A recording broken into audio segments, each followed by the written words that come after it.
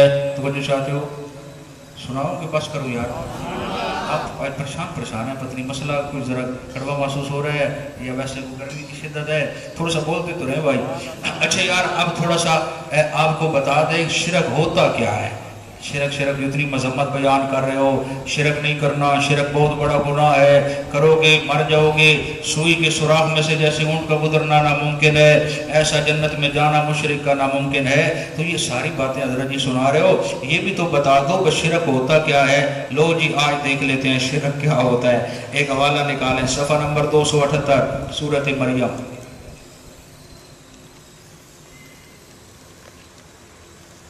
سانو تو مزہ آتا ہے اس بولی سے، یہ ترانہ بڑا سونا ہے، نبیوں کا ترانہ ہے، وہ نقل لاؤنا بھی ثواب ہے۔ ڈر رہتا ہے کہ برادری ناراض نہ تھی ونجے نہ یہ مسئلہ ذرا سائنس رکھنا ہوتا ہے۔ سورۃ مریم آیت کریمہ کا نمبر 42 ہے جی، صفحہ نمبر 278 ہے، مل گیا جی؟ ماشاءاللہ زندہ باد۔ اب ذرا دیکھنا ہے شرک کیا ہوتا ہے، اس میں تھوڑی سی جھلکیاں بیان ہو رہی ہیں، ایک بار سبحان اللہ سناؤ نا یار۔ دیکھیں جناب وَذْكُرْ فِي الْكِتَابِ إِبْرَاہِيمَ، شرک تے جدو کلہاڑا چلامند نمبر ہوں گا نا، اللہ اپنے خلیلوں پیش کرے گا، جڑا ہے خدا دی قسم ببر شہر، بڑا دل کرتا ہے کوئی انہوں دی زیارت ہوئے، انشاءاللہ جنت دی تو ہونی، بڑا انشاءاللہ رج جسائیں زیارت کر کے، کوئی اکسائیں بھائی کوئی سن توحید للکار ایتھے بھی سنا ہو جانا سنو، کمال کا جانا سی خدا دی قسم، وہ دے پیران دے نشان۔ آج مشرک کہتے ہیں توحید چھوڑ دو یہ ہو جائے گا، اور میں کہو جلے ہو اپنی عقل نو ہاتھ مارو، جو توحید کا کام کرتا ہے اس سے مٹانا تو کجا، اس کے جہاں قدم لگ جاتے ہیں اللہ قدموں کے نشان نہیں مٹ دیتے تھے۔